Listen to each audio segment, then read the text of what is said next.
So this is my retake for the literary terms, and let's begin with allegory.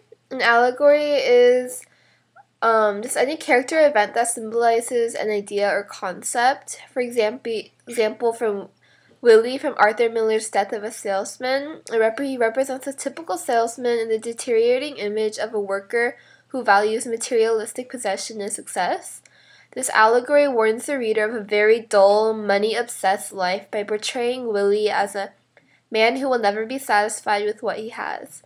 This picture of a salesman shows how, although it is simply a picture of a man, it represents much more. Just like an allegory, it is a warning to those who pursue materialistic, momentary success. The next one is choleric, which is found in literature. It basically means angry or ill-tempered. Laertes in Shakespeare's Hamlet is an example of a choleric character. After the death of his father, Polonius, he immediately returns to seek revenge. Choleric characters are very ambitious and strong-willed and unsatisfied with the ordinary life, which makes the literary work more dynamic and interesting. When thinking of choleric, these colors red, orange, and yellow come to mind because it evokes anger and discontent. The image of the fist in the air represents a choleric character because those kinds of characters are ambitious. The next work is didactic, which is a type of literary work, and this is basically a story that is meant to teach a lesson. Didactic literature is morally instructive. The most obvious example of a didactic literature would be Aesop's fables. For example, The Boy Who Cried Wolf. It's a story that teaches the moral to always be honest. By having the character get eaten by wolves at the end shows the reader the importance of telling the truth and not craving attention. The image of the owl represents didactic because it's a very studious owl, which holds a purpose to teach a lesson to the reader. Next one is farce, which is also another type of literary work. This is a light, humorous play that imitates a literary work, mostly through exaggeration. In Oscar Wilde's play The Importance of Being Earnest, he mocks the Victorian values of being earnest. This satirical play is a farce, shown by the mocking paradoxical title, hinting at the need to reform. This gives literature an edge, proving that a story can be both critical and entertaining. The image of the grinning audience represents farce because it is evident they are amused, which is the purpose of it. So the next literary device is dramatic irony, which is basically a situation in which the audience's knowledge surpasses that of the character. In Shakespeare's Macbeth, the audience is aware Macbeth is planning to kill King Duncan. However, King Duncan is oblivious, making this an example of dramatic irony. This is evident in literature, especially when readers are able to foreshadow what will happen based on the author's hints. The image of a man going behind another man's back with a knife depicts dramatic irony, because the man behind represents the audience who is aware of the situation, while the man in front represents a character like King Duncan who doesn't know. So an apostrophe is a figure of a speech which addresses an inanimate object. In Mary Shelley's Frankenstein, Victor Frankenstein claims, "O stars and clouds and winds, ye are all about to mock me. If ye really pity me, crush sensation and memory. Let me become as naught, but if not, depart and leave me in darkness." In this moment, Victor is talking to the stars and clouds and winds, which obviously aren't people. This detachment from reality allows characters to speak their emotions and truly speak their mind without necessarily having to talk to a human being. The image of a woman thinking to herself represents apostrophe in literature because she isn't conversing with anyone else, but rather imagining and contemplating on her own. An epigram is another type of literary work, which is a short, memorable statement, usually for satirical purposes.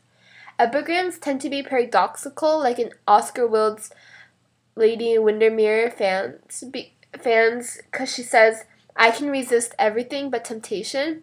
The statement is short and witty and requires one to think for a few minutes about what the lines actually mean. The purpose of such epigrams is to leave an impression among their readers, most often in a humorous way. So the image of the word race car represents an epigram because it is concise yet powerful. Because the word race car is spelled backwards, it's the same spelled backwards. An epigram It's kind of like a short statement that can have a multiple meaning. So they're both concise yet powerful, showing that there's more to the word than just the word itself. So the next figure of speech is a euphemism, which is a pleasant word or phrase in substitute for an unpleasant word or phrase. Nick Carraway, one of the characters in F. Scott Fitzgerald's The Great Gatsby, he provides several examples of euphemisms throughout the book.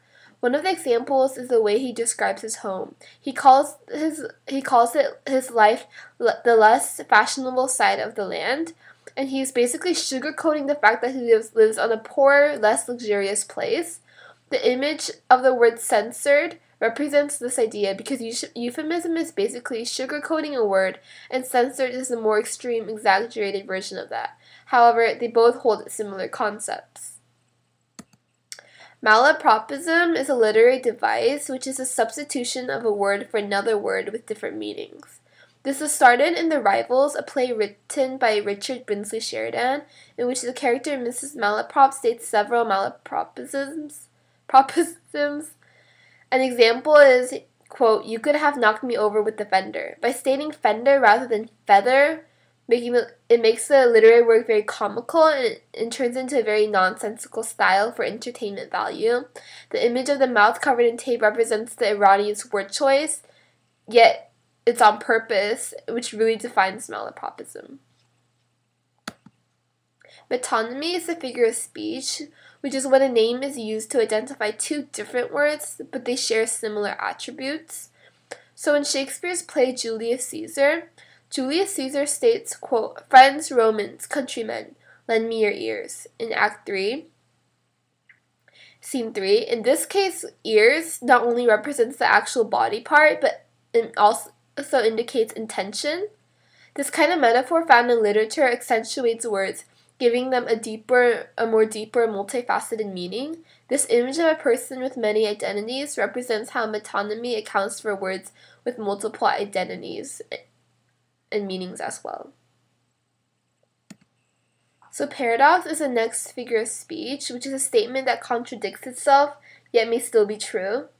In George Orwell's Animal Farm, it contains the famous paradox, quote, "All animals are equal, but some are more equal than others." Although this statement seems impossible and contradictory, the underlying meaning makes it a paradox. Orwell's purpose in this was to criticize the government which believes all people are equal, yet it doesn't treat any person equally. Paradoxes are usually used to bring attention and to exercise the mind, making readers think on a higher level on what the author might actually intend to mean. The quote spoken by Pinocchio in the image I used to symbolize paradox because Pinocchio stating his nose will grow will actually cause his nose to grow because it was a lie. Confusing. The last one is the synecdoche, which is when a part of something is used to represent the whole. In Frank Stockton's The Lady or the Tiger, an example of synecdoche is present in the lines, quote, his eye met hers as she sat there paler and whiter than anyone in the vast ocean of anxious faces about her. This is a synecdoche because the faces are a part that represents the whole, which is an entire person. Likewise, when a teacher counts the number of faces in the classroom, he or she is referring to the number of students present, not only their faces. The image of a slice of pie symbolizes this idea that a piece of pie is used to represent the entire pie. So now we are going to go to Greek allusions, which I only have around 5. The first one is Ceres, which is the goddess of agriculture and also the mother of Proserpine. Proserpine was kidnapped and locked into Hades, the underworld, eventually only able to meet her mother half the year. So when she was present, Ceres would make the flowers bloom for her daughter, hence spring, and then during the fall, all the crops would die when she returned to the underworld. The seasonal connotation is really emphasized throughout literary works, as spring flowers most always represent happiness and new comings. Like in Chronicles of Narnia, it's after the war and they're all at peace and they're grown up. Respectively, in the winter, the more cold and sensitive side of people are brought out, which is basically when they fight, when the Lucy and her siblings fight with the witch during the winter. So next one is Dido, which is the queen of Carthage and also the lover with Aeneas. She is most well known for her love affair with the Trojan hero Aeneas.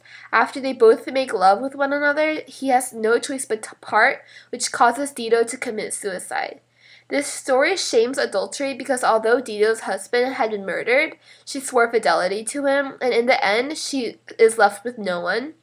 In literature, love makes characters do all kinds of things. In Shakespeare's Othello, the main protagonist Othello commits suicide after murdering his wife wrongfully. The image of a dying rose portrays the tragedy that often comes with love in literature. Whether it's miscommunication or an unfortunate event, like in Othello and the story of Dido respectively, love can have an extremely fateful ending. So the next god is Adonis, which is the god of beauty and desire. In this Greek mythology, two women, Aphrodite and Persephone, both chase after him. This kind of tug-of-war, which is the image I chose, is evident in numerous literary works. One of them would include Harry Potter.